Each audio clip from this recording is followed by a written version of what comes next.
Okay, the districts are where the 73 districts are where the people live. If you want to be equitable, spread the money across. So we will go back to the system of enabling legislative projects. The lawmaker should not use his salary or his business money to build schools and hospitals. That's government's responsibility, and so legislative projects must be provided for us to do that. And of course, we're not saying we want to give that money to the members of the legislature. The system is we have the base, which is an executive agency that will procure for these projects that have been designated in each district by the lawmakers. If we do not do legislative projects by district, you will continue to have uneven development where Monserrato County take the lion's share, or counties with big votes take the lion's share. That's not how development should be done. The child in Representatives is going to District number 2 in Bois should have an equal right to education, quality education, as the child on Broad Street in Monrovia. And so we will vigorously advocate and allocate for legislative projects in the budget. We want to move next year to a more program-based budgeting system, and that program-based budgeting system is going to encompass intensive legislative spending in each district for development, for education, and social welfare. Okay, what we've noticed in this budget that is before you currently is that there has been reduction in most of the allocations for line administration agencies compared to the past budget. Now, with these reductions, is it feasible that the government will be able to meet its intended targets? That's why I said the budget as submitted does not appear to be capable of running the government. I have received, through meetings and letters, at least $100+ million worth of additional requests from entities who have said our budget is not sufficient to carry on our assigned tasks. Of course, my first question always is, did you tell the president? The president submitted the budget. You are an executive agency. Did you inform the president that your spending entity was not adequately funded? You know, I get varying answers to that. So we look at those. It's obviously we want to fund it. We want to make sure that government works in the interest of the Nigerian people. And so this exercise will begin to make sure we do that. You know, my Ways, Means and Finance chair who just arrived talked about revenue envelope. The Minister of Finance talked about revenue envelope. All the financial experts talked about revenue envelope, but we're going to push them to find more revenue so that we are able to fund government and fund some of what is necessary for our people. And that was my next question, because you are proposing a provision for legislative projects in an envelope that can't even cover what we already have stipulated. And we are wondering, where is the extra funds going to come? No, so we'll do some shifting, right? We're going to go through the budget. There are some undefined things, something like what is called deficit pool or other things. It has $9 million in it. There will be some shifting, but clearly there will be need to find additional revenue. And there are revenue loopholes. I'm very happy that the LRA boss said he can collect $1 billion, and since he's collecting the $1 billion, we're going to spend $1 billion. Okay. The budget is basically the idea of the president and his government. Now, the president has had priority issues through his arrest agenda. Does the budget represent, or does the budget represent the priority of the president, especially with his arrest agenda? Or maybe we can narrow it down to his 100 days deliverables. The no car stuck in the mud concept. Does the budget support that? Well, I think the expenditure portion of the hearing will reveal that. I went to law school because I failed math, so don't take my own budget analysis for it. But for what I'm seeing, right? When you say no car stuck in the mud, which is part of the president's agenda, I don't see a funding for it. Okay. Now there are previous funding for road network throughout the country on contracts that have been let or on agreements that have been made. But one of the things you have to understand, the Southeast Road, the coastal highway has to be funded. If we really believe in no car stuff in the mud, it has to be funded. The Southeast sits right next to Ivory Coast. Ivory Coast is the fastest growing economy in West Africa. You want to be able to take advantage of the trade with Africa, with Ivory Coast. You want vehicles coming from Ivory Coast with goods to reach Monrovia within a matter of days, not a matter of weeks or months, because they are stuck in the mud. So we will start with the no car stuck in the mud policy, which is the president's policy, the present program. We will fund that.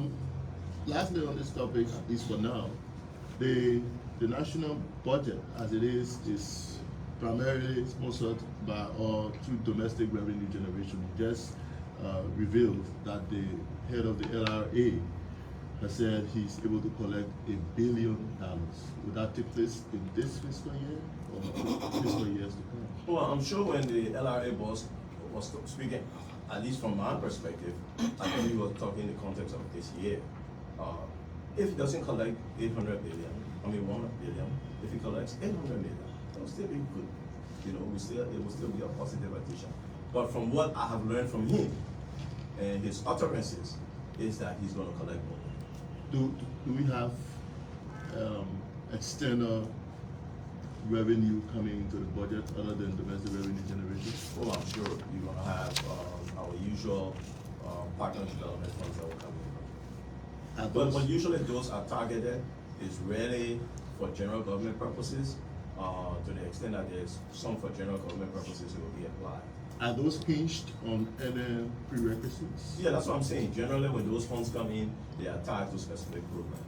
Well, I ask because much of the conversation has been that partners are demanding certain things before supporting us through our budget or through other forms, and that's why my colleague Jerome Kamwe will pick up from here in the conversation around the World Economic Times Score. Okay, good morning once again, Honorable Speaker, and good morning to our people in Radio Land. Liberia is not different from many countries that have suffered from war, and since the end of our crisis, the issue of war and economic crimes court will be the debate amongst us and even on the global stage. There have been attempts many times here in the legislature to push the idea of accountability through the war and economic crimes court means.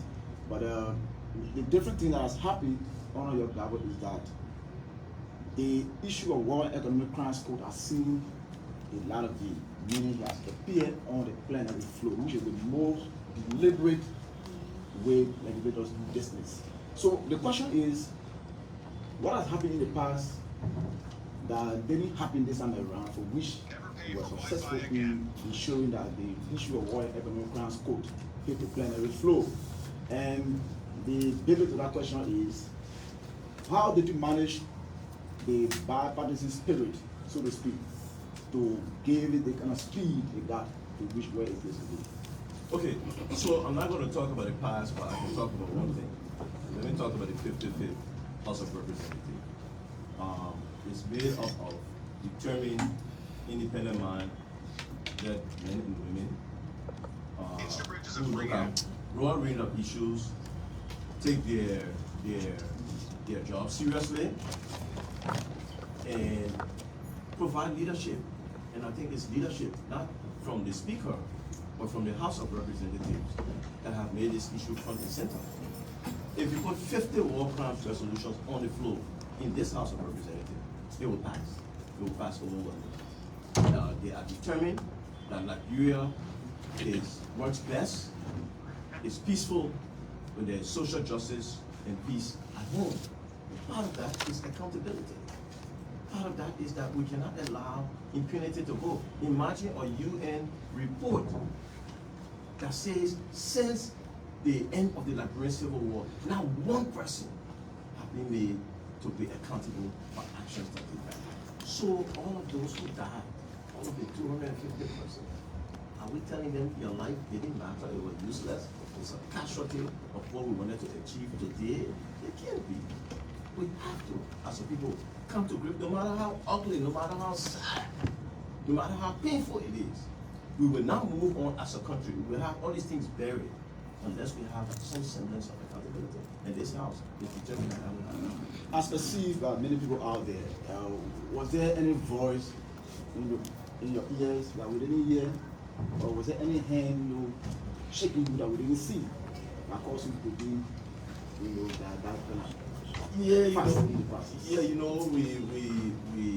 we listen to some of the things that say, oh, the people were signing because they were paid to sign. That is disgusting. That is an affront to the House of Representatives. Nobody received a dime to sign any resolution here. Those who sign out of conviction, and they continue to remain committed to this process. So no, there was no one whispering in our ears. There was no one paying us to do that which we believe we ought to give and do for the Liberia. Were you threatened by some big power? No, but no big power will threaten me or threaten us. We did not, as far as I know, participate in any wrongful. There's nothing to threaten about. This is a Liberian issue. This is an issue. Yes, there are international partners that are concerned. That look, in all civil conflicts, at the end of them, there is some kind of accountability. What makes Nigeria different? Why are you behaving in a different fashion? A lot of the lawlessness you have in this country is because impunity reigns. And this House of Representatives is saying no more. Locally, there are some compatriots of yours who took back, who played major roles, and they are, for the lack of a better word, threatening the peace. Indirectly though, to say that the idea of war, economic crimes, quote, might trigger instability in the country. Do you care to pay attention to that? Oh, that's just puffing. I think Liberian people, even those who were not allowed during the war, have come to the realization that peace is better than war because life is better than death.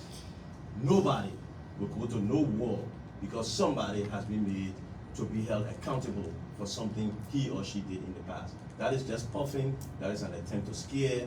Nothing is going to happen. The peace of Liberia will continue because the Liberian people themselves are determined to keep the peace. And those who are supposed to be held accountable will be held accountable. And nothing bad will happen in this country, other than the fact that people will wring their hands.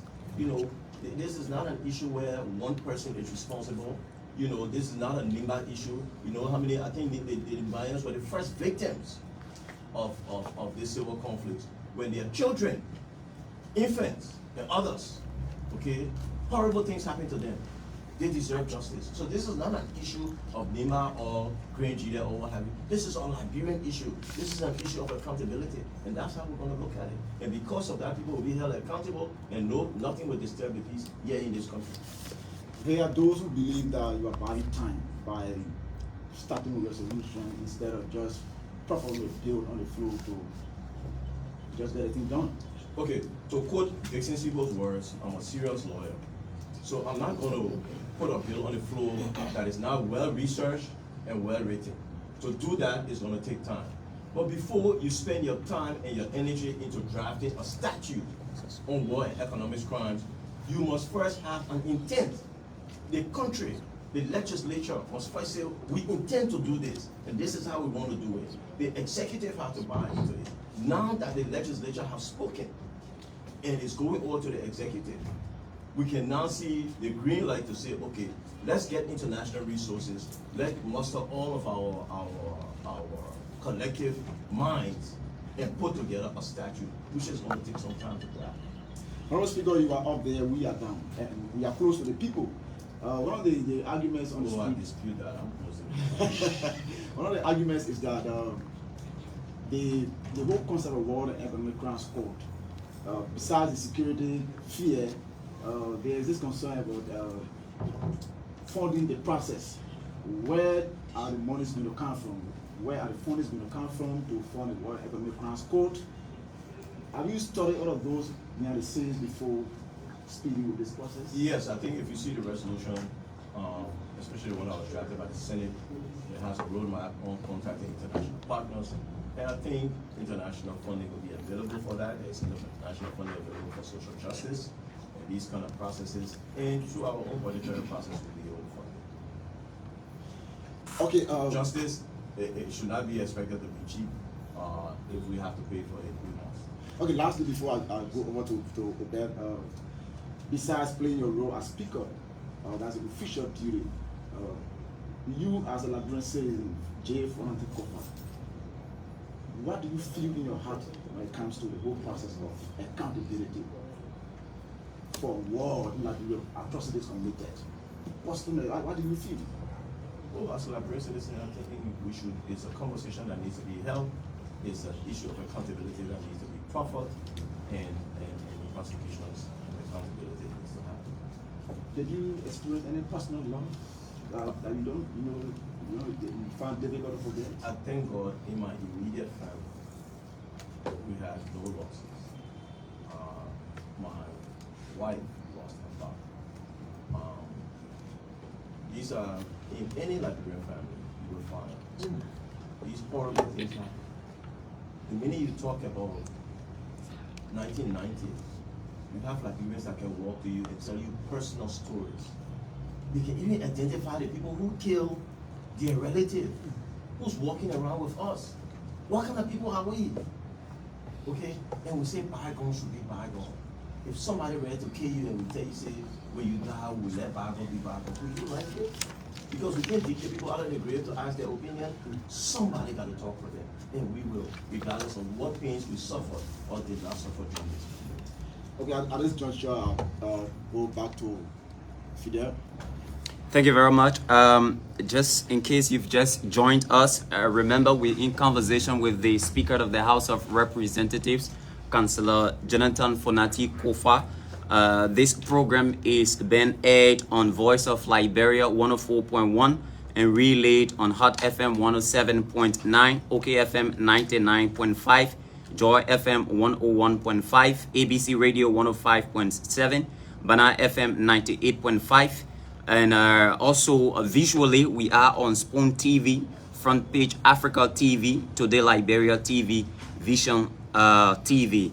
And we also been relayed in Magibi County on 87.9 Voice of Liberia, Bon County 90.7 Voice of Liberia as well, and in Grand Crew County, Atina Radio and Voice of Grand Crew. District number 17, Voice of District number 17 is also relaying this show. There is an article here written by the editorial team at Front Page Africa, and I thought to read this and tie it in with the gains that have been made by the legislature. And because we are interviewing the speaker, specifically the speaker, because he's talking about his leadership, and it's titled A New Dawn for Justice. Kofa's leadership delivers for war victims in Liberia. And it reads, under the resolute leadership of Speaker J. Fonante Kofa, Liberia stands on the brink of a historic milestone in its pursuit of justice and reconciliation.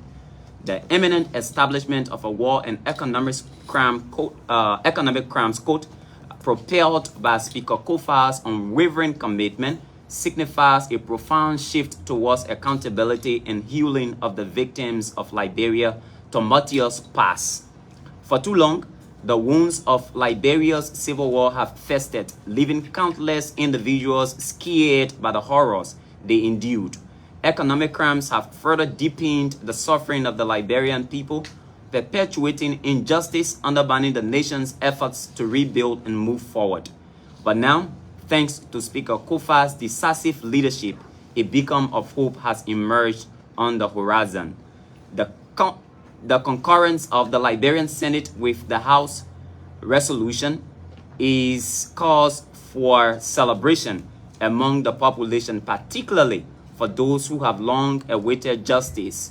Martin Luther King's voice, encapsulating the sentiments of many, as the priest Speaker Kofa's transformative leadership, recognizing his pivotal role in delivering the long overdue justice for the people of Liberia. Speaker Kofa's determination has defied skeptics and naysayers who doubted the willingness of the Liberian legislature to confront the ghosts of the past. In the face of threats and political ramifications, Speaker Kofa stood firm, rallying support within the House of Representatives to pave the way for this historic resolution. His steadfastness sends a clear message. Liberia is committed to upholding human rights and ensuring that the atrocities of the past are never repeated. While this milestone marks a significant step forward, the journey toward justice is far from over. Collaboration with international partners will be essential in designing a robust legal framework for the court, one that guarantees fair trials, that is, while upholding the rights of both victims and the accused. Additionally, securing international financial support will be crucial in facilitating the court's operation and boosting national security to safeguard Liberia's stability. As Liberia embarks on this path towards justice, let us not forget the sacrifices of those who have fought tirelessly for accountability and reconciliation.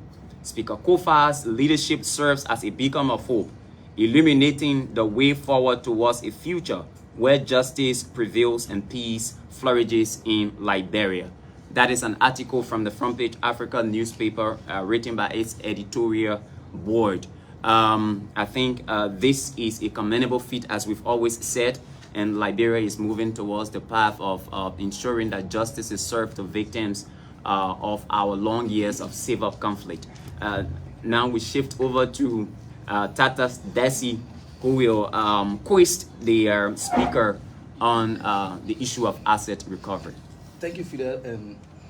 Mr. Speaker, recently the executive constituted a committee, asset recovery team, and it all gears towards making the reform that your leadership is making here also. Do you care to give us, if any, an update to where we are from the legislature point of view? What do you mean from the legislature point of view? I'm sorry. In terms of progress being made. Progress being made with So the asset recovery team is on its Okay. Yeah. Okay. I was one of the first who welcomed the president executive order forming the asset recovery team. Okay. Because I think it's part of the accountability process. I think it's an anti-corruption measure. Sadly, the asset recovery team turned itself into a witch hunt organization, right? And you can see by recent posture in court, they got a slap in the face when they attempted to appropriate private property that belonged to a former government official, Ms. Fina Ono, one of these guys of asset recovery. I would advise anyone, and even the team, to read April 24th commentary in Front Page Africa by Rufus Berry.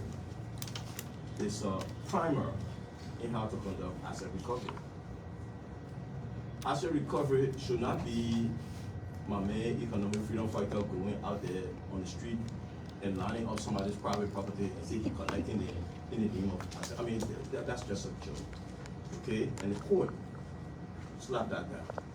There are processes that should happen. The first thing I think the president was ill-advised to limit the period of asset recovery, okay?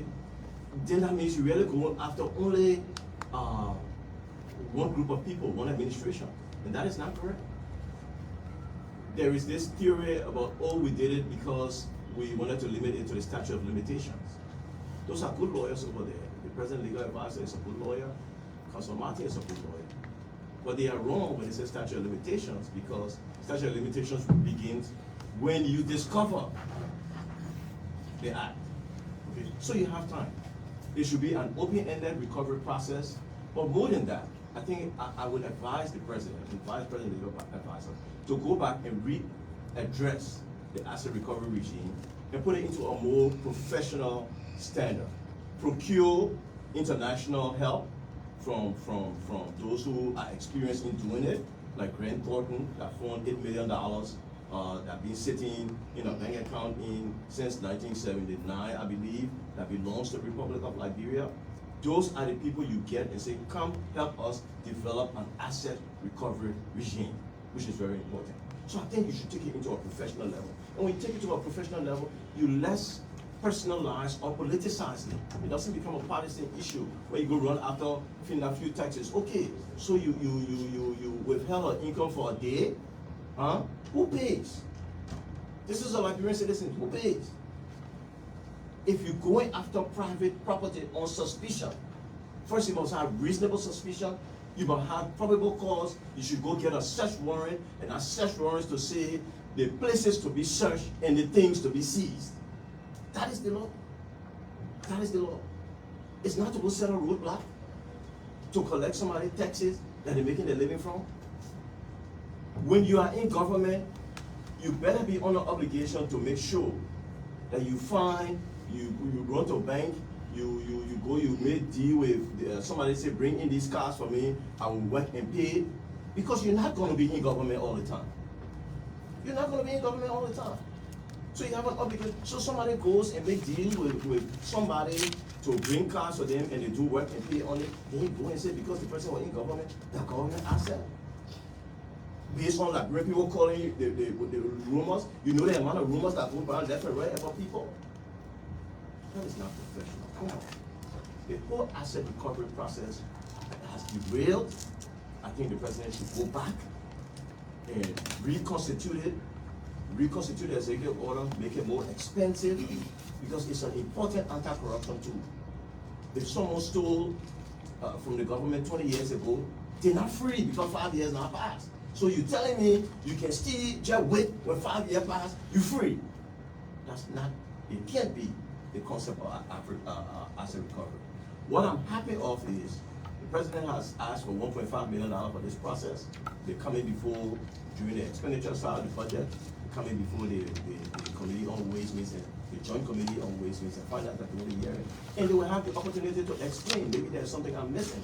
They will have the opportunity to explain and justify why they should be giving $1.5 million to go after the Weir administration. And Mr. Speaker, this is a whole team work. Of course, the three branches of government working towards this asset recovery team and have accountabilities in government. The fact that you discover or point out some of these loopholes that you're talking about, is that plan that you work with the executive in terms of giving pieces of advice from a legal point of view as you are outlined, so that we may not have this mistake that we're having from the initial stage? Oh, I always, I'm not one in my present capacity to be talking a lot, right?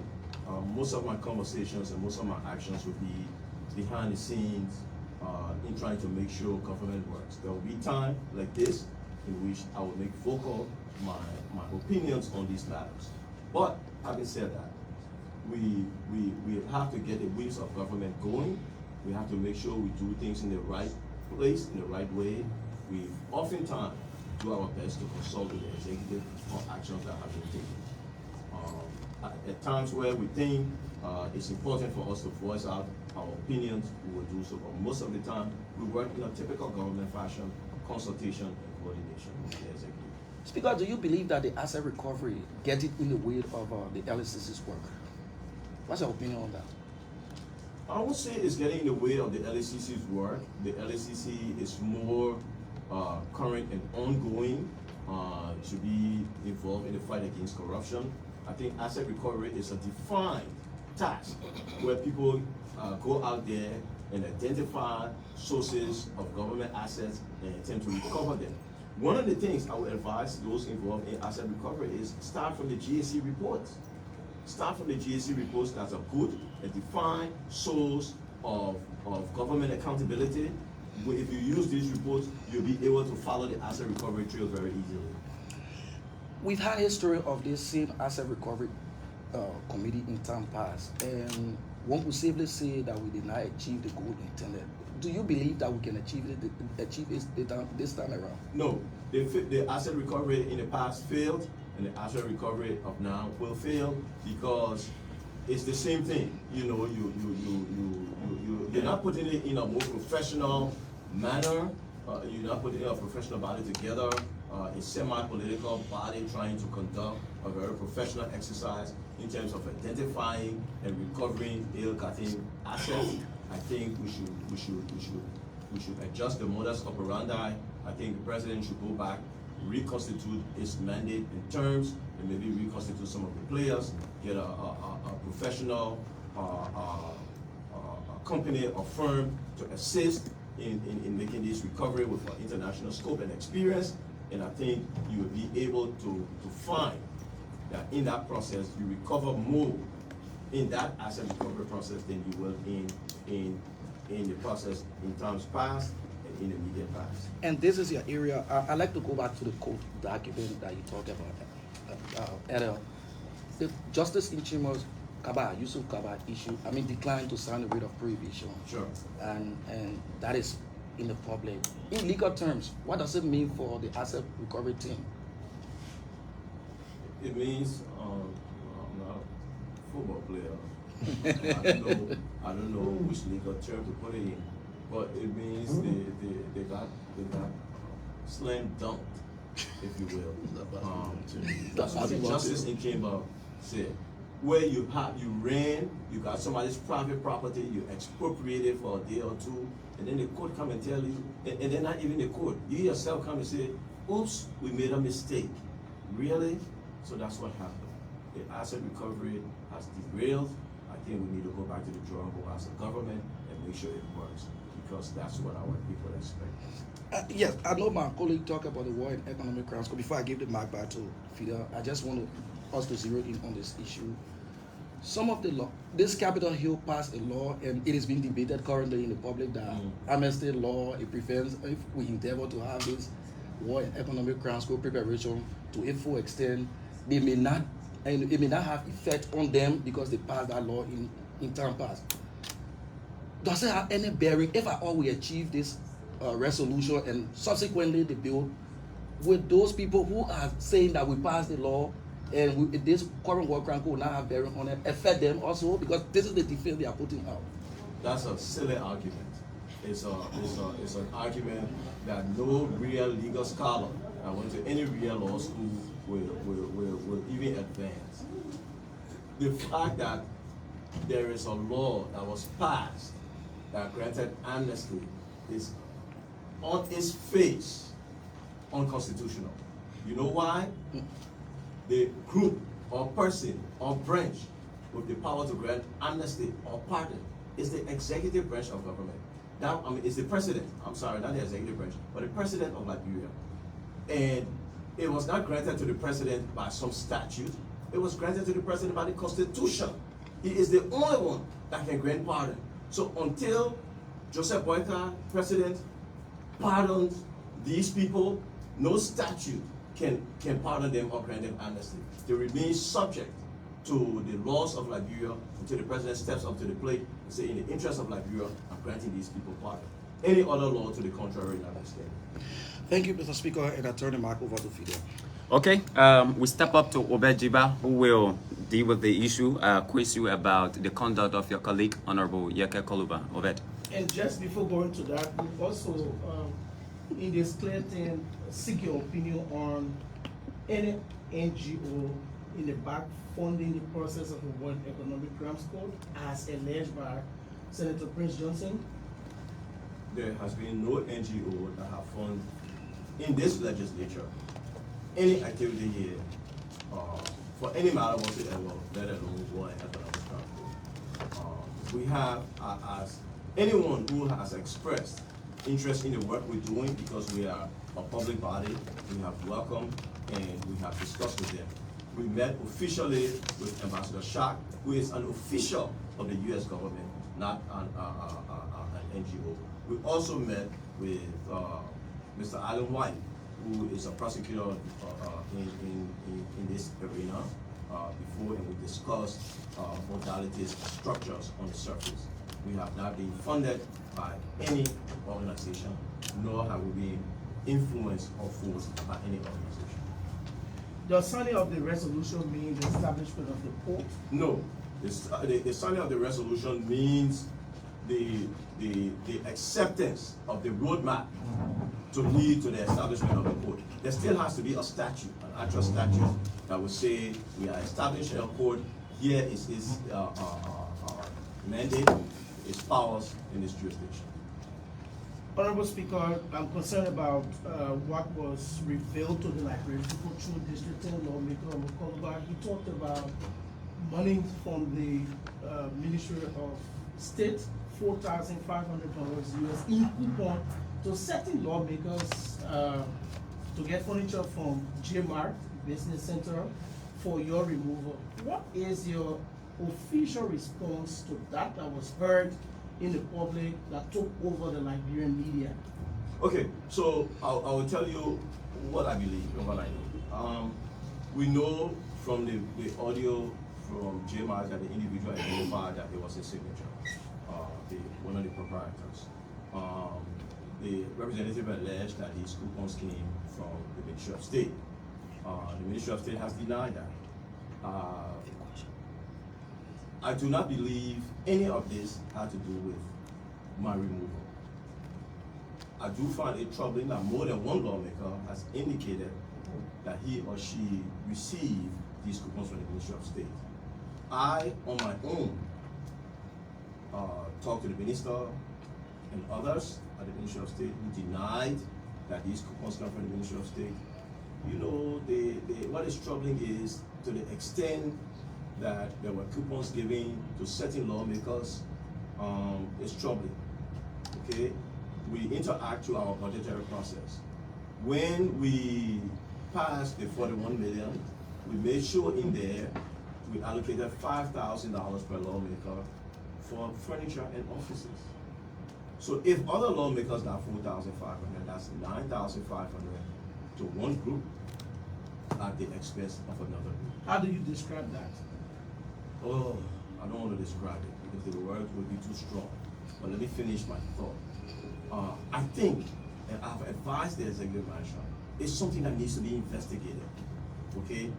I don't have a complaint on the floor from any of my colleagues.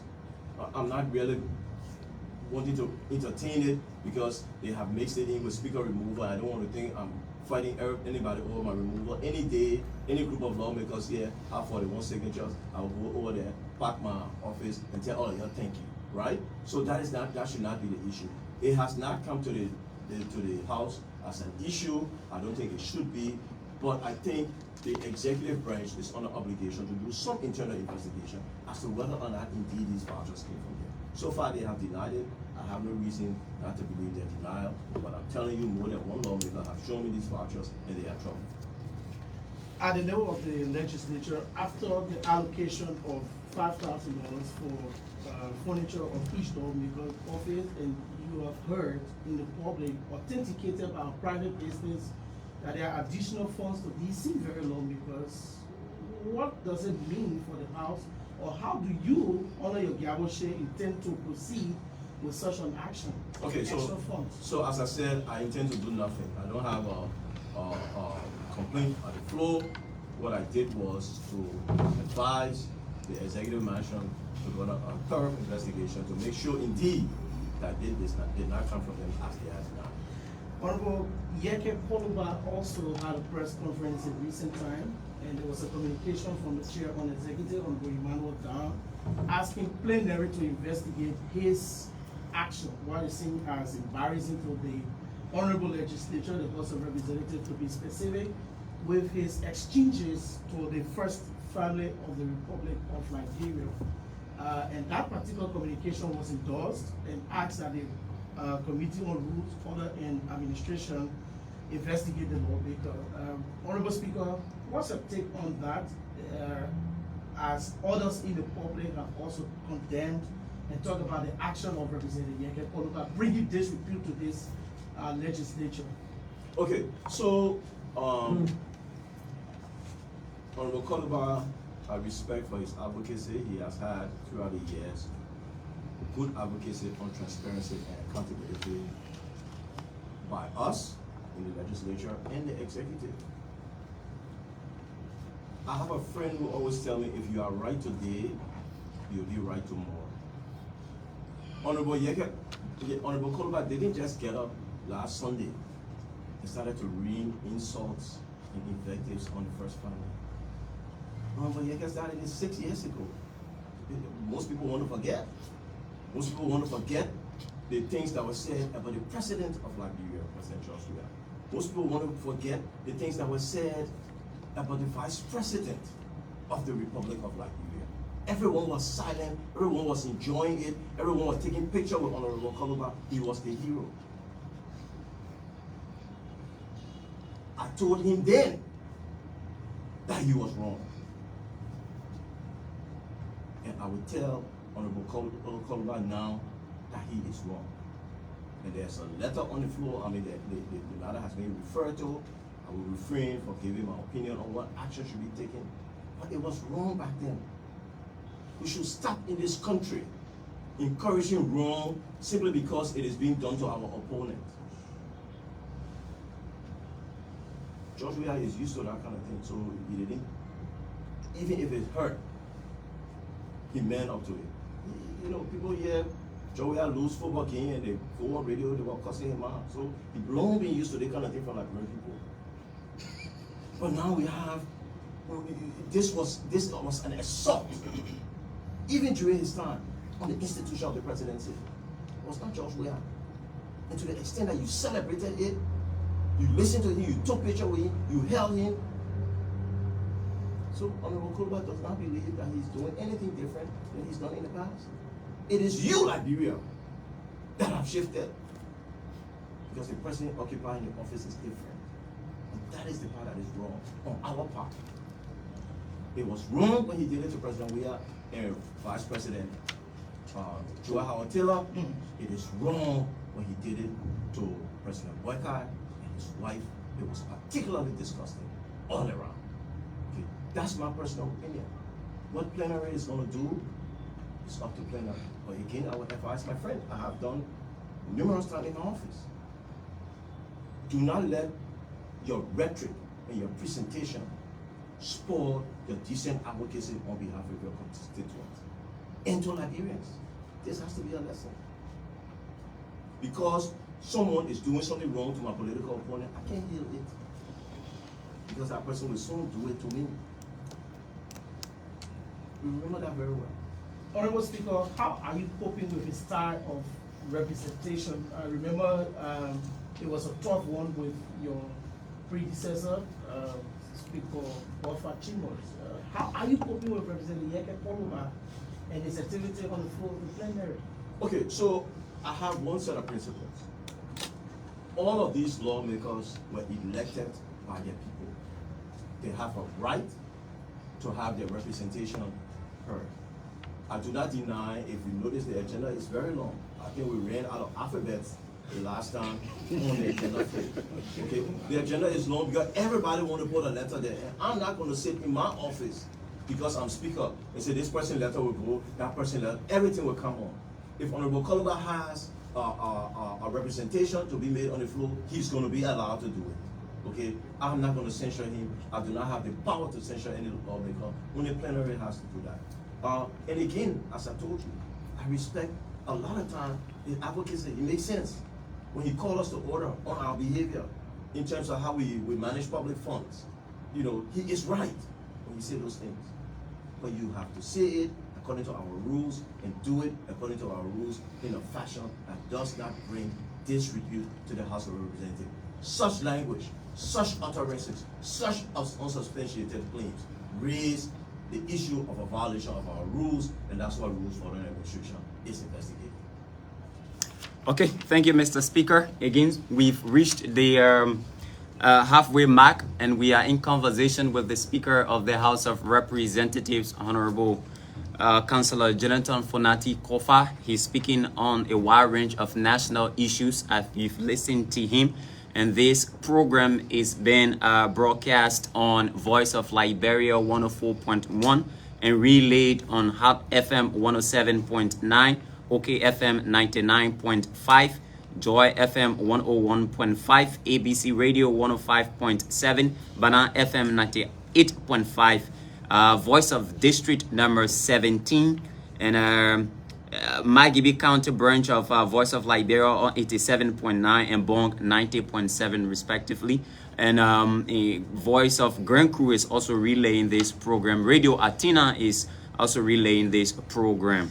And our visual representatives are Spoon TV, Front Page Africa TV, Today Liberia TV, and Vision TV. We also have representatives from various radio stations who are covering this program. Honorable Speaker, what is Liberia's current standing on regional and global parliamentary affairs? We are pleased to have selected able-bodied lawmakers. I think our group just came from ECOWAS, headed by Honorable Snow. We have Honorable Tara Wombe. We have Honorable Mama Briggs and Honorable Enders, who represent us at ECOWAS. We have a group ready to go to other inter-parliamentary bodies. We are pleased to say that we are members in good standing of most parliamentary bodies, and we are participating well in our stature discussions. How are we benefiting from these representations? Oh, we are benefiting, number one, because we project our legislature, we project our country, and we benefit more because our colleagues come back with more experience and more knowledge on how to conduct their affairs. Okay, Leslie. Yeah, Honorable Speaker, the budget, please. Begin? Yeah. Please. Is the most important thing as far as we're concerned. Sure. Few issues. Youth development. The budget as it is, youth groups like FLY, the Manor Youth Parliament, and other youth groups have had their appropriations or allocations reduced significantly in this budget. What does that say about the government's idea about improving the conditions of young people in Liberia? We have had the representations from the youth groups. We are going to look at their budgetary allocation. We'll have additional discussion on them. You know, the youthful population is the vast majority of our population. If we cannot cater to them, then we're in trouble. So we will revisit that during the expenditure phase of the budget hearing, and I'm sure on the floor of plenary, something will be done. The T in arrest stands for tourism. As I went through the pages of the budget, I do not see anything that supports tourism. Now, I mean, what can you say to that with regards to the government? I'm saying the government because you are a part of the government. Sure. The government's idea about pushing tourism, especially knowing how it is supposed to provide jobs and bring additional revenue to the country. I think we will learn more from the budget hearing when the Minister of Information comes up. I see a bill that is floating around here on tourism, so I think that will be addressed during the budget process and subsequently as we advance that part of the arrest agenda. Okay, Jerome. Yeah, okay. So, Honorable Speaker, you are an opposition person from the CDC, and you are the Speaker. Joseph Walker is on the Unity Party. The election that brought you to power, the gap or the difference wasn't that much, which shows that the election was heavily contested. How are you faring, being an opposition person and having a president from different parties in the nation? How are you navigating your way, to engender that kind of, I will use the word again, bipartisan in the spirit on the floor of the legislature based on? I think divided government works. I think to a large extent, if President Walker is successful, it will be because of the House of Representatives and the figure with which we bring to our jobs. We don't necessarily look at ourselves as opposition, but we are citizens, and we are proudly citizens. But we don't bring CDC necessarily to the floor because we have a lot of independents who have coalesced with us in terms of bringing forth to make sure that the government, the administration is scrutinized and the representation of our people are done. I think, again, divided government works. Some of what you will see in the future is because of vigorous debate between the executive and the House of Representatives. The president and myself, we have an excellent relationship. We tend to share vision about where Liberia wants to go. I intend to support that, but we are going to be vigorous in how we get it accomplished. As I told you, this budget is a tool. We will ensure that it is used to develop all of Liberia and not just some of Liberia.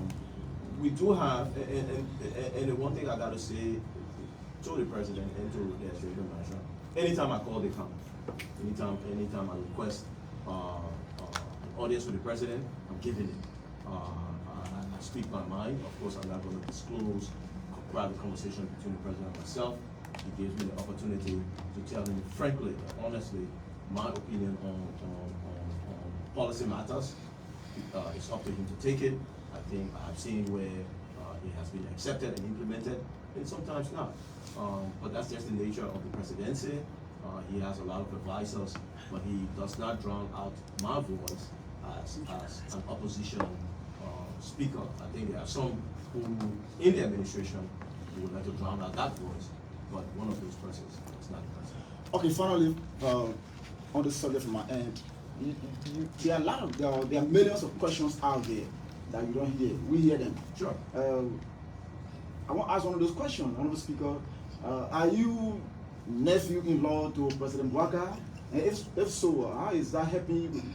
You know, how is your uncle-in-law treating you? That's a personal family matter. But let me just say it. My wife and President Bouaka grew up together. My wife's mother and President grew up in Guami. I think they live with the same family. They've had a long history of a brother and sister relationship. So if you hear it, it is from that aspect.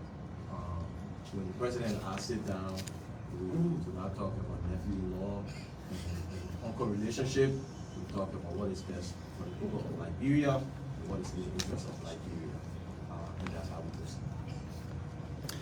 Okay, Honorable Speaker, we are about to take calls now, but before then, Liberians are upbeat. The resolution passed by the House of Representatives, the Senate has concurred.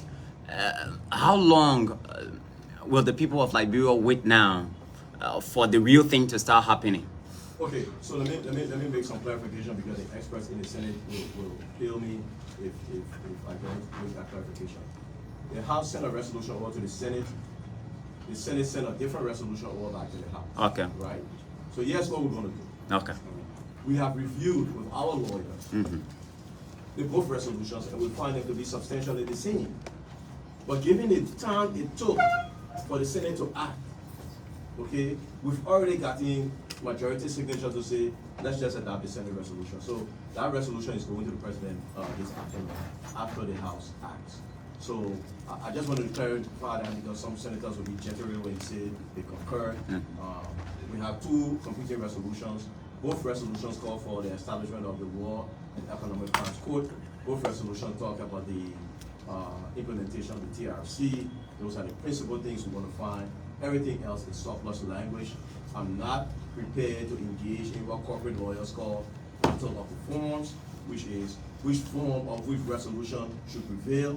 Both resolutions are of the same substance. And so since the Senate has tend to take a longer time in proceeding on these issues, we've already had the votes. Just when we got the instrument yesterday, I had about 30 reps who came to my office and signed onto the Senate resolution. That's what I'm going to put forward. Okay, we now give the opportunity to the people of Liberia to speak to the Speaker of the House of Representatives. Ask your questions, and we want you to be very succinct in your questions because we don't have the luxury of time. We want to take more people. And so the call lines are 0770 603293, 0770 603293, 0886 603293. Again, 0886 603293, 0770603293. Those are the call lines, and we expect you to be very succinct with your calls. Honorable Speaker, we ask that you please put the headphone on so as you hear the callers. Sorry, trying to get the first person on, but okay. All right, just wait. Let me get this person on this line right here. Good morning.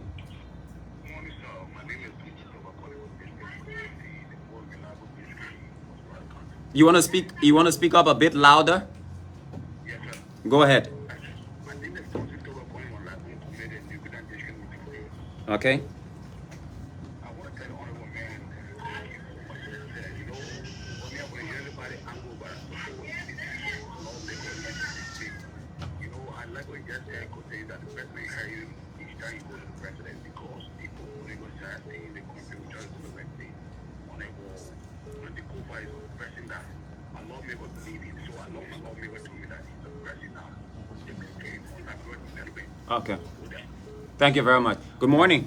Good morning. Yes, sir. This is Elijah Ray. I join you from District 7, West Point, to be specific. Quickly, go ahead. Okay, let me firstly use this medium to, applaud the honorable speaker, J. Fonatikova. The speakership has brought light to Liberia, and I think it is welcoming. We trust his ability, and Liberia did not make mistake, and even his colleague, the legislators, the House of Representatives, did not make mistake to give him the power to steer the affair as speaker. I want to say bravo to him, let him lead Liberia and serve Liberia. There is no room for impunity. Thank you so much. Thank you very much. This person. Good morning. Sorry, just hold the line a bit. Trying to get this through. Okay, we can get this person on. Good morning. Morning. Yes, sir. Yeah, we are calling for Central Virginia. Mm-hmm. Yeah, so the speaker, he spoke well. Yes, even me, I disagree with you yesterday, today, and I will continue to disagree with him if he keeps speaking like that. But this is why Unity Party grew up. This is why they planted and they will reap that soul. But reap the soul. I want to ask a question. I want to know if like you are the legal backing to establish code also Liberia. If not, if it could establish in Liberia by the legislator, there will be because the speaker is the higher and final of in Liberia. These are my two concerns. Okay. Good morning. Good morning. Hello? Hello? Yes, sir. Yeah, hello? Good morning. Yeah. Good morning. My name is Caesar Morris. I'm calling from Cafe, Mystery Cinco. Mm-hmm. First, thank you to our speaker. I thanked that he's taking such a stand as to the recovery team. I think a lot of us ill advised on this. It should be first with these reports that have impacted a number of persons already. It should not be limited only to the city's administration. The thanks again the House. Hello? Hello? Go ahead. Go ahead. Yeah. Hello? The House and the Senate on the War Crimes Code. I think it is a step to heal our nation. All of us are affected. Okay, thank you. Good morning. Good morning. Good morning. Good morning. Good morning. Are you getting me, Fidel? Yeah, you alive. Go ahead. Thank you. Good morning, Mr. Speaker. And let me say good morning to your colleagues there, Fidel. My name is Desmond U.J. Nimley, National Deputy Secretary General of the Alternative National Congress. Let me say thanks to the speaker this morning for the show. I like the way he delivered.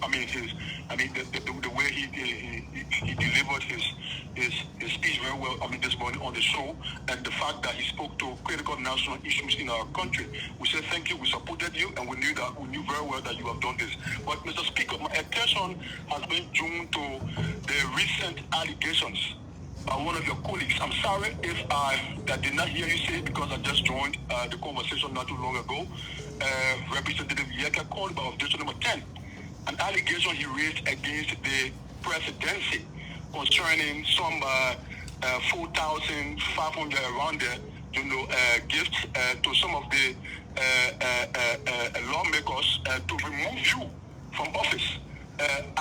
Again, allegedly by Representative Kodiba, he made this allegation. I don't know whether he has reached your desk. Okay, thank you. Thank you. Let's take another person. I guess the speaker has understood your question. Good morning. Good morning. How are you? Okay. Hello? Sir, good morning. Yeah, good morning. Your name and where you call from? Hello? Okay. Good morning. Good morning. Yes, sir. Yep. Good morning to the Honorable Speaker. Okay. David E. Harris now call from Benson Street. Let's hear you, David. Honorable Speaker, when will we or should we expect a bill coming from the executive calling for this establishment of the court? Or when should we expect a bill from you calling for the establishment of the court? Can you explain to us? Okay. Thank you, David. Good morning. Good morning, my brother. How are you this morning? Well, good. Your name and where you call from? Thank you. My name is Solomon Elchi Borbo. I'm calling from Bon County, Banga City. Okay. My brother, this morning I want to say thank you, bravo to the speaker, honorable speaker this morning. I want to say thank you for him working in the interest of the Liberian people, not in the interest of the party, because I just listened to him. And I'm going to pray that God will strengthen you to do more for our country, Liberia. Thank you for your program. Thank you. Good morning. Good morning. Yes, sir. Yeah, my name is Nathaniel Estapasina. I'm calling you from Ghana to the South community. Mm-hmm. Yeah, let me say good morning to the speaker. You people have asked questions when it comes to our city ordinance. Though we got a city mayor for the Central Mororo, the Peace and the rest of the other cities in the country. Because there are rumors around that people will be taken out of the street, not to sell on the street. And then we understand that this is the tradition that we have been practicing. If we try to in such new measure is a problem. Can he, the speaker, please step into this issue to see how better they can reconstruct the strategy to see how the people can find a way where to do business. And last generation, please, the generation, please call the MCC to open the press motto. Okay. Because when they do it, they want to come for it, please. I beg you people, please, please call them now. Okay. All right. We'll call them, yeah? 0770 603-293 0886-603-293. Good morning. Good morning. Yes, sir. Well, my name is Patrick Eastman, and I want to say good morning to the speaker. Good morning, brother. Yes, he just responded to you. Yeah. Yeah, okay. I'm concerned about the recent committee established by the speaker that was sent at B Mountain. Can the speaker be bringing up to speed? How far are we in regards to those people who lost their lives? And can you just tell us, please? And the next one is, in recent days, we had a head of Parliamentary in Liberia. We've been complaining about a lot of missteps about the MDA for companies that are operating here, concession companies that are operating in Liberia. Were you privileged to have met the head of Parliamentary, the executive chairman? If yes, what are some of those things that was channeled to him to help improve the life of Liberians? Okay. Thank you. Good morning. Good morning. Good morning, Fidel, and good morning to your co-host, and good morning to the speaker in your studio. Mm-hmm. My name is Hussein Kew, and I flew in from around Jacob County District 2. I listened to the speaker, and let me just say this. Go ahead. Good morning. Good morning. My name is Bama William, and I join you from my district, 13 resident of Pisani Togo Village. Okay. And let me say good morning to our honorable speaker. My concern has been drawn to the issue of the war crime code. Do Liberia prepare for the issue of war crime code? We have any security forces like that we will guarantee for the war crime code. Number two, we have lawyers or judges at our court that we can depend on to carry on those trials. Consider the war crime court. Okay. Because these days we hear people say, "Oh, the Supreme Court, if you don't get money, you don't win case. If you do the one, you don't do the one." So will we trust our court to carry on the issue of war crime code in this country? Okay, outside this thank you. country? Thank you. That's my question. Thank you very much. Good morning. Yeah, good morning. Good morning. Let me say good morning to the Honorable Speaker. I'm in Monrovia.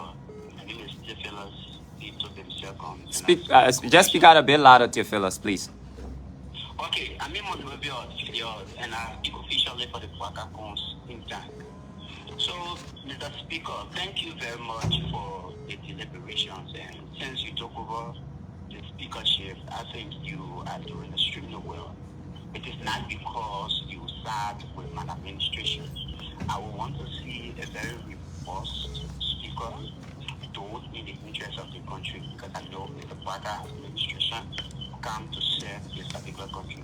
Mr. Speaker, this is where my attention is shown, this war and economic crimes code. And I listened to some conversations from senators. Kindly be a bit more succinct, please. We don't have that luxury of time. Okay. Yes, sir. So when you look at the point is, will the war crime code be established in Liberia? If it is established in Liberia, and for example, Theophilus is found guilty, can Theophilus take a appeal to the Supreme Court, because the Supreme Court is the highest court in the land? Any other court in Liberia is under the Supreme Court. Okay, thank you. Okay, good morning. Good morning. How are you? We're good. This is Festus Tapper. I call from Central Monrovia. There are two things I want to ask about. Quickly. The resolutions, are they okay for the establishment of war and economic crimes code, or there should be a bill that will be introduced on the floor of the National Legislature vis-a-vis the House of Representatives before going to the Senate? That's what I want to know from the Speaker. Okay. Thank you. Thank you very much. Let's take calls from this line. Good morning. Good morning. Yes, sir. Yeah, my name is Victor P. Pablo, coming in here. Sergeant Play. I'm calling in from Budgetary to be precise. That we time. Well, I'm so proud of our Speaker in the House. It was not by mistake colleagues elected him at that position. I love all of the questions he answered, and I just called to say kudos to him. I want him to keep it up. I also love to pray for him. I pray that God should continue to guide him and fill him with more wisdom and understanding, and let him be able to do the best for Liberia. Speaker, I always want you to remain focused, do not matter the noise in the market, and remain focused to do the Liberian people work. Thank you. I love you so much. I'm so proud of you. Have a good and godly day, and may God bless Mama Liberia and save our state, that you guys still have a good and godly working day. Thank you. Good morning. Good morning. Good morning. How you doing, sir? Good morning. Thank you. Let me say good morning to the Speaker. We said love from Ghana. You know, Mr. Speaker, let me congratulate you about your about the speakership. We ran that campaign, and you get that today. And my brother, let me ask a question to Mr. Speaker. Bringing war crime code will really make the country transform. I don't know. If war crime code will make Liberia transform. Okay, it's a question. I come in before I start the land. Again, I was going through because No, my man, we can't do what I want. Good morning. Yeah, morning. Yeah. Good morning. Yes, good morning. Yeah, thank you, Chris Emmanuel. Inclusion, I do join this morning from District 17, Brazil. Okay, please put a little life in your voice. Yeah, thank you. Let me say good morning to the Speaker. This morning I have questions to the Speaker. The question of the way, we know in our working, he has a preview of, putting people on various committee. Mr. Speaker, will you do reshuffle in your committee wherein those who are placed on various committee today, they are not performing to the expectation of the Liberian people? Okay. That is the question. All right. You're asking the Speaker whether you will do reshuffle. Good morning. Yes, good morning. Yes, sir. Yes, I'm MacArthur Jalaju. I'm calling from Bartlersville. Let's hear you, my brother. Okay, speaking to the issue of implementation of the TRC recommendation, I want to ask the Speaker as to whether he still is convenient to use the draft statute of the draft statute of the War Economic Crime Code within the CRC recommendation other than waiting for a framework from the executive for the establishment of the code. Because in the Senegal CRC report, there is a draft statute for the World Economic Crime Code. So Okay, thank you. Good morning. Yeah, good morning. Yes.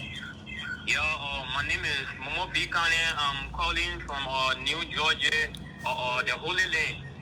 Yeah, I want to make a point on two issues, and that is, the first point is that our former President George Weah was denied from using the primary VIP lodge, which was built by him. When he came to Liberia, he was denied to use the VIP lodge. That's one thing I would like for the speaker to speak about that. The second thing is that a student who was assigned to Yeke Fodba, that girl feature is, at a detriment. That is, that girl feature with Yeke Fodba, it has been criticized to the fullest. It has been said that, they are in something different, and Unity Parties are carrying it all around the country, supporting the gang integrity and other things. So I will let for the House of Representatives, what is the current thing that they are discussing about that? Okay. Because Thank you. We hear you. Good morning. Yeah, good morning. Yep. I want to say a pleasant good morning to the speaker. My name is Diu Jawi. I call from Provi. Honorable Speaker, gadgets of input concerning those that were removed from their jobs, concerning those that were removed from their job from the Ministry of State, 730 persons were removed from their job. And up to date, the government is refusing to pay them up and give their benefit. Can you please intervene into the situations and have those people get their benefits and their salary, because they owe them 3 months and refuse to pay them? Okay, we hear you. Let's take another person. You've made your point on this line right here. Good morning. Yeah, good morning. My name is Asan Kawai and I'm joining from Memphis. Yeah, my question has to do with an area from Memphis which relates to the shoreline. We have a planning that bought an alley that he built on, and he condemned the entire alley or shoreline where he found his people in the community living in feces in people water. So I don't know what can we do or how can we address these issues concerning the community. Okay. Good morning. Good morning. Yeah, good morning to you, Fidel, and good morning to your colleagues. Yeah, let me appreciate you this morning, Fidel, for the kind of specific interview that you are conducting in the control of the show. Yes, but my concern had to do with the speaker, my little disagreement. And I want to address I'm Philip Kisami, I joined Konkawa District 15. My issue is the speaker trying to say that because the ICS recovery team is not going back to 20 years ago, it means it is a witch hunt, or because they are going after past government officials and is why I can condemn. So can you address that? Because they did not go back to 20 years ago assets recovery, and in the last 6 years they are recovering those assets. Is a witch hunt. Can you address that? Okay. Point well made. Thank you so much. We'll take one more call and then we'll go to the speaker. Good morning. I'm Jonathan Stewart. Good morning, Mr. Speaker. With NEC having less than 900 employees, can they, the mandate of the House given them by the government of Liberia, 15 counties electrified, they have less than 900 employees. Can they meet the efficiency, equitable and reliable connection services? Okay, thank you. Honorable Speaker, you can kindly respond to the inquiries made by the callers. Okay, so I will categorize them. Most of your questions are on the issue of the World Economic Crime Code. Let's talk about infrastructure. Now that we have a resolution, the next phase of this is developing what kind of infrastructure we're going to have. That is, what kind of statute. They said there's a statute with the TRC report. I've seen various other statutes. What kind of court, whether it's going to be an international court or a local court. In order for an international court to operate in our jurisdiction, we have to enable it. If it is a local court, it's not going to escape the appellate jurisdiction of the Supreme Court of Liberia, which is the highest court of the land. Security guarantees, we have had initial discussions which give security guarantees will come from the ECOWAS region and from the United States of America. Whether or not this will make Liberia better, my answer to that question is 500% absolutely. Because we are not going to have a better Liberia if we do not have a Liberia based on the rule of law. And the rule of law is that people must be accountable for their actions. Even if we forgive you after you pay your price, which happens in every country, which I'm also have been a beneficiary of, you must be accountable for your actions. This will make Liberia better. We talk about vouchers. I've already addressed that. I've asked the executive mansion that they should, I believe I have recommended to them, they should investigate this because this is a potential Achilles heel. Some people should not be receiving money from the executive mansion and others don't. We have a situation where we operate through our budget and any transfers of funds should be done that way. I think it's an issue that needs to be investigated, but the executive mansion has denied that this document came from them. Selling on the street, I think the Liberian people voted for the rescue agenda. If part of that is to clean up the streets of Monrovia, I'm not going to be opposed to it. Yes, there will be a bill for the War Crimes Court. The resolution itself does not enable the court. We will have a statute. B-mounting, the House endorsed a report that came out last week from the specialized committee, which found B-mounting involved substantial violation of this MDA. There were a number of recommendations that were made in that report. That report has been now sent to the Office of the President, to the Minister of Justice, to the head of the Bureau of Concessions, to the Minister of Labor and other line ministries who are responsible for that. It is a sad indication that there are aspects of the agreement which benefit the people of Cape Town that have not been implemented since it was signed 13 years ago. That is sad. People should honor their social corporate responsibility before they start making profits, or even as they are making profits in Liberia. ArcelorMittal, I woke up in the morning and saw that Mr. Lashmi Mittal was going to be in Liberia. I looked at my schedule, he wasn't on it, I didn't see him, and that's what it is. Reshuffling of committee. So our rule says, once you get a committee assignment, you are appointed for 3 years. I do not have they do not serve at my will and pleasure. I cannot reshuffle them. Once we assign them, they are there for 3 years. After 3 years, we evaluate performance and we make adjustments as we need to. The use of the VIP launch. Look, I said in one of my meetings, this is why African presidents don't turn over power. You know, we should stop these petty things, right? And a lot of people disagree. Yes, let's assume it's the VIP lounge that exists is exclusively for the use of the president. The president doesn't live there. This is the immediate past president arriving from his first international trip. Nothing would have hurt the country if for that one time he used that VIP lounge, and then you send the protocol people to him and say, Mr. President, you know, in the future you will have access to this lounge and not that one. Nothing with power going to happen in the country, okay? To make George Weah, who for the first time in the history of Africa, anybody considered election before the king and brother resolved, whether opposition or ruling party, okay, a man that everybody respected. Nothing was going to happen to the country to many people that day when he was arrived. I think it was a sad day for the country. It was very bad.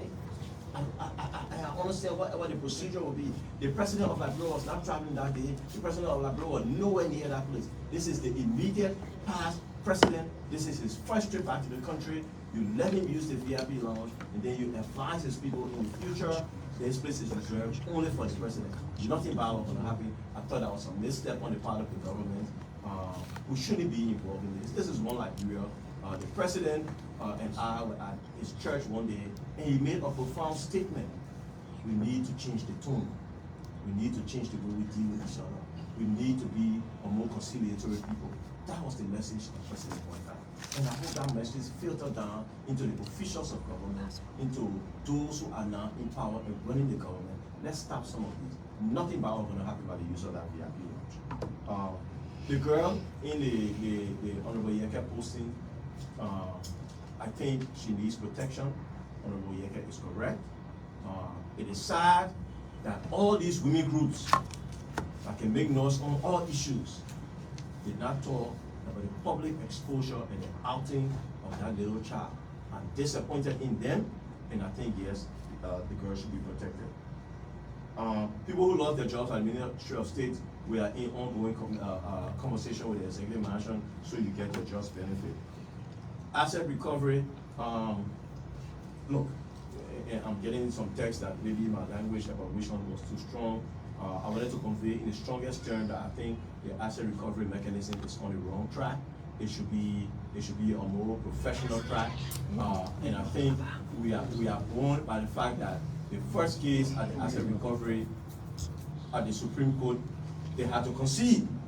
Even they conceded that they were proceeding wrongly, and they will come back and proceed in the right fashion. Do you still stand by what you said, that it is a wish hunt? Yes, a statute that says, even though it could be expanded, that says we are going only after this group of people has the appearance of a wish hunt, because it should be an open-ended executive order, right?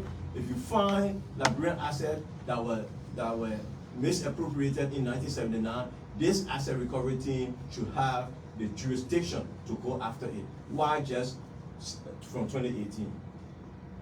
So it's the appearance. We should have this is not only about what is actually done, it is the appearance to other Liberians who serve in government that we are not just coming after you, we are going after the principle of misappropriation. So I think the executive order needs to be retweaked, reorganized. The asset recovery team needs to be focused.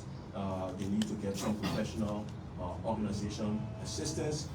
They need to read Rufus Berry's article of April 24th. We all learn things every day, especially if that's not our core business. That article spells out very clearly what asset recovery is about. Grant Thornton and other international firms are good at this. Let's get their assistance to make sure that asset recovery is done in a manner that recover assets of the Republic of Liberia wherever they might be from, no matter what time they were misappropriated. LEC, I don't know what to say about that. I think when I woke up this morning, my generator was still.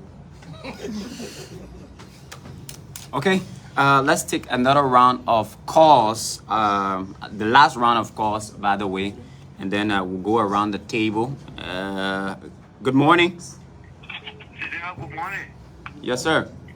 Thank you so kindly. This is Pascal Davis from District 6.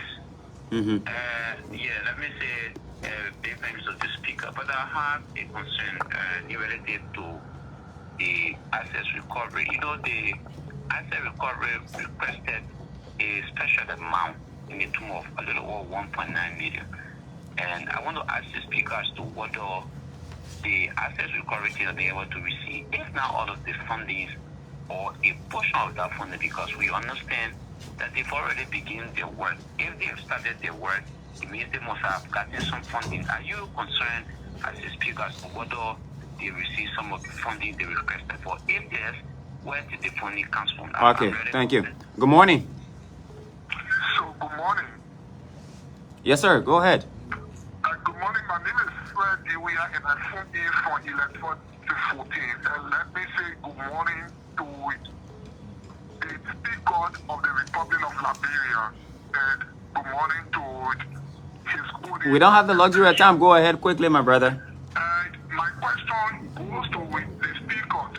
And Honorable Speaker, as the Speaker of the 55th Legislature of the Republic of Liberia, and being an honorable man, how do you feel if an honorable man behave dishonorably, and what effect does it have on the House of Representatives as the Republic of Liberia? Thank you. Okay, thank you. Let's take this person on this line. Sorry about that. We take 3 more calls and then we'll go around the table. Good morning. Yeah, thank you for the conversation. I'm Joseph from Virginia, and I joined from a resident on 12th Street. Okay. I want to say thank you to the Honorable Speaker, but I have 2 concerns. Quickly. I want to know what he made of the allegation from Senator Prince Johnson that the House of Representatives received 230 million protest the bill. Number one. Number two, I want to know when are we going to expect a bill from the House if the executive branch are failing to submit a bill? When are we going to expect a bill from the House of Representatives? Thank you. Okay. All right. Good morning. Good morning. Yep. My name is David Wamani, and I'm calling from district number 5, Red Lights. Okay. Good morning, Honorable Speaker. My attention has been drawn to your issue on the revenue. If I listen to you regularly, you said you're going to pressurize the LRA boss by all means to raise enough revenue to see how best we can appropriate those funds from ministries and agencies. Are you telling me that because the LRA boss there are loopholes, you're expecting now to close those loopholes and raise revenue to reach 1 billion? Please clarify that area for me. Okay. All right. Honorable George Moba, former lawmaker, was trying to call in, and I hope he can call back. Let's take him on the line. This person makes it the third person. Good morning. Sorry, let me get you through properly. The lines are jamming. Good morning. Yeah, go ahead. Good morning. Yes, sir. Go ahead. Yeah, I'm teacher. Calling from the Poro. Good morning to the speaker. I want to ask a question to the speaker. This on focus on district number 9 said that he want to impeach the president. He said that he has voted the speaker. What did the speaker say about that? Okay, thank you. Let's take this person. Good morning. Good morning. Yep. Yeah, I'm an editorial. I'm calling from Farmers Community. Yep. Yeah, my question goes to the speaker. I really want to know, during the past regime of back off, I saw that of protestation around here, and there was nobody who was harmed by any security, state security. But quite recently, just less than 60 days, the UL student had a protest, and people found themselves at the hospital in the Kinjo, Go Mining area. People had a protest, and then at the end of the day, we saw dead people, we saw people at the hospital. As we speak, currently people are still in those, kind of critical condition. What is the speaker intend to do something about those things and telling the president about this is what the bad president rejected, and this is what is happening in your regime? Okay, thank you. We'll take the last person, and then, yep. Good morning. Good morning. Yep. Yep. Good morning to our Honorable Speaker. Honorable Speaker, my question to you, when do we Your name? David E. Harris Nakwa. No, David, let's replace it with another person you've already called in. Good morning. Good morning. Yes, sir. Yes, this is Mr. To from Central Mogoga. Mr. Tu. Quickly. My attention has been to the issue about the existing rule. Because I get from the brother about going, unfortunately, the we break honor all from Sano to Glen Crew. The rule is very bad in the speaker and whether. So my question to him, what are you doing to work with Waka and the 300 million that have been back for himself is still rule on where? What are you doing to work on a rule? And you know what I'm talking about because it's from the same side. Okay, thank you. Thank you very much. Yeah, you've made your point. I want to give this special dispensation to Honorable Josh Moba, since he's a former lawmaker, to have an interaction with you quickly. Let me get him through the line this morning. I'm trying to get him through, but this is a special interview with the Speaker of the House of Representatives, Honorable Jonathan Fonati Kofa, and we have been aired on several radio stations in Liberia and across other parts of the country. I'm trying to get Honorable George Moba on the line. If I can't, of course, then we call it a day right here on the call lines. I just can't get him through. Guys. Honorable Kofa? Yeah. Yeah.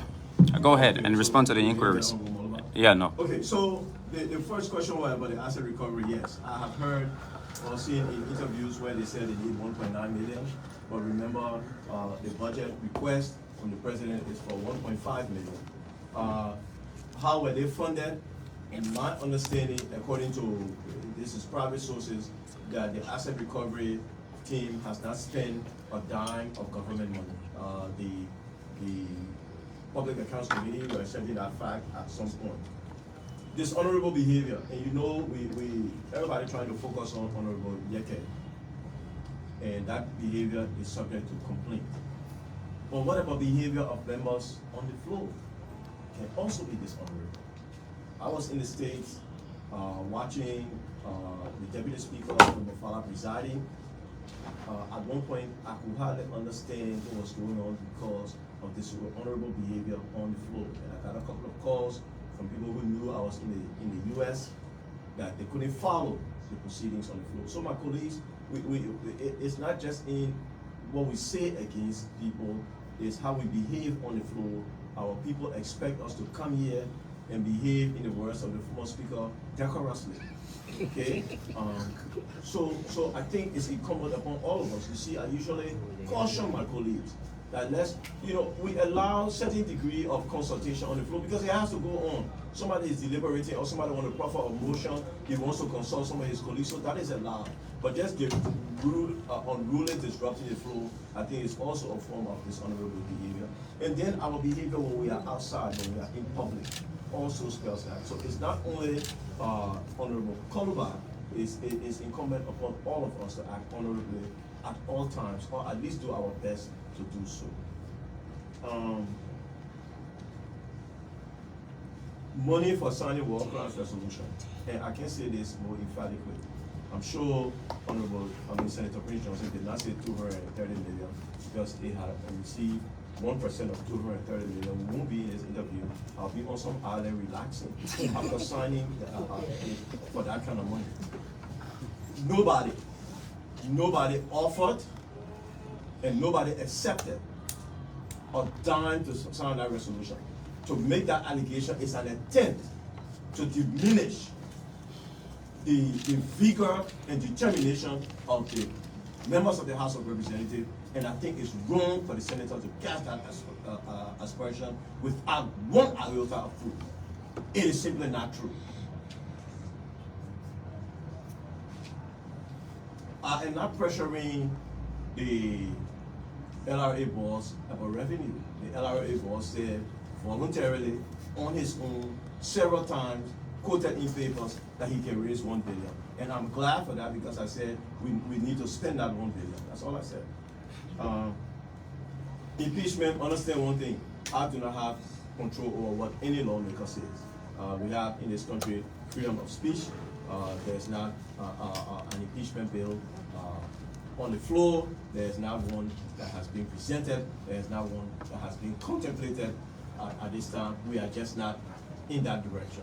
What Honorable Foko says as a matter of his own freedom of speech and his right as a lawmaker is something we're going to protect. But that is not before me at this time. Protest, again, each government will deal with protests in the form and manner that it sees fit to protect the national security. This is the rescue agenda. We are going to follow and support this attempt to secure the state. The Southeast Road, that's one of the reasons why I have not been home.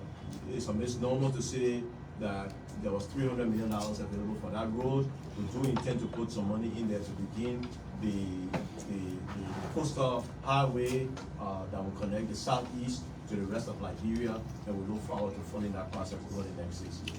Thank you very much. Okay, guys. Yeah, I think there are several other concerns, Mr.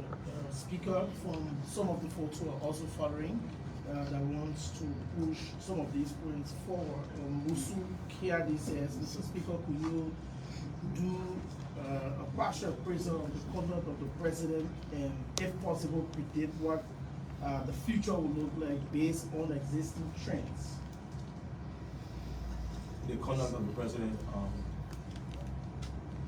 I'm not prepared to do such a appraisal. I think that when people voted for President Lawmaker, I think in his public demeanor and even in our private interactions, I have no reason to question his veracity or his sincerity to lead Liberia to where he visioned, and most Liberian vision, he talked about paved roads, he talked about good hospitals, he talked about good schools, and I have no reason to doubt that, and that's why we are going to ensure that the budget he presented matches what he has said. Honorable Speaker, I remember as far back as 2013, an engineer from the Milton and Riches, one of Liberia's revered engineering firms, came in the building here and observed lawmakers partitioning the whole building, busting the floor and taking up tiles and what have you. And he expressed an opinion. He said that posed a threat to the structural integrity of the building. Since 2013 up to the in fact, even escalated. As we speak, people are still doing it.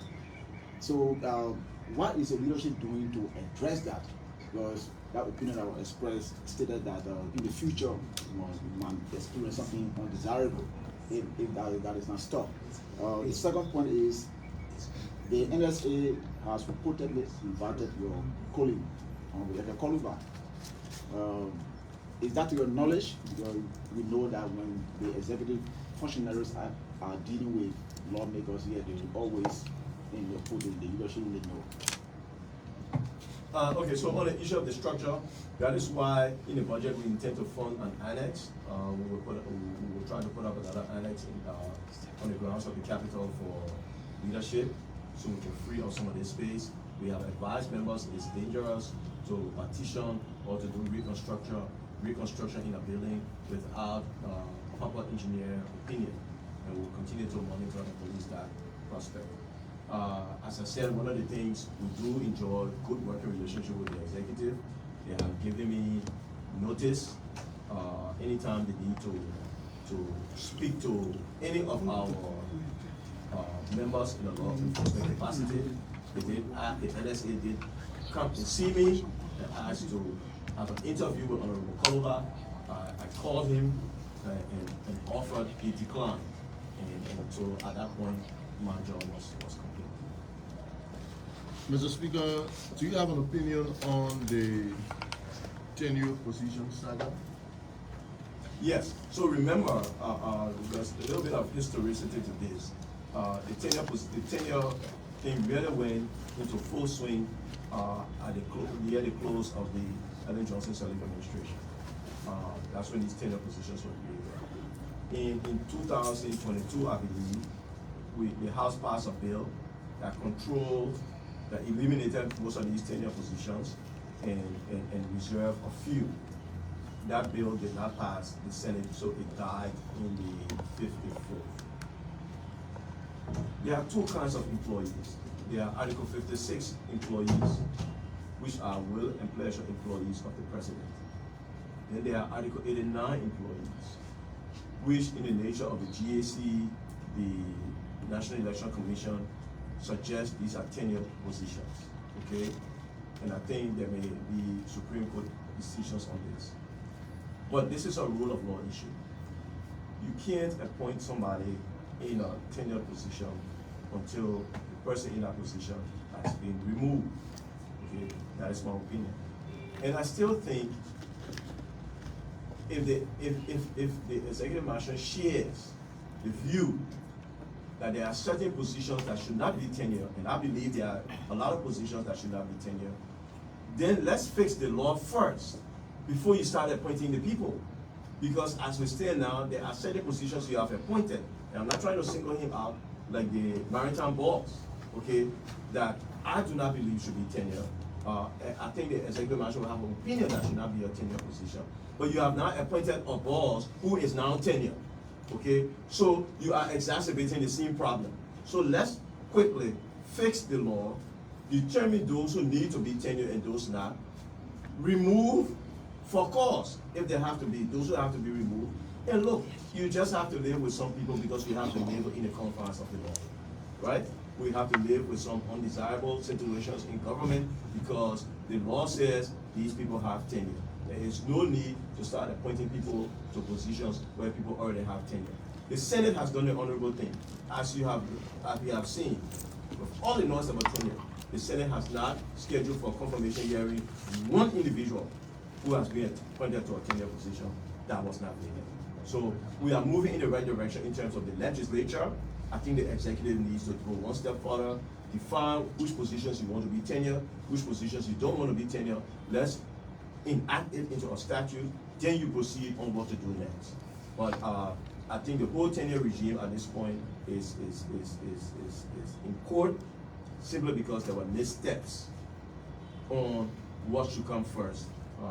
And this is not even a chicken or egg question. I think the first thing we should have done was to fix the law.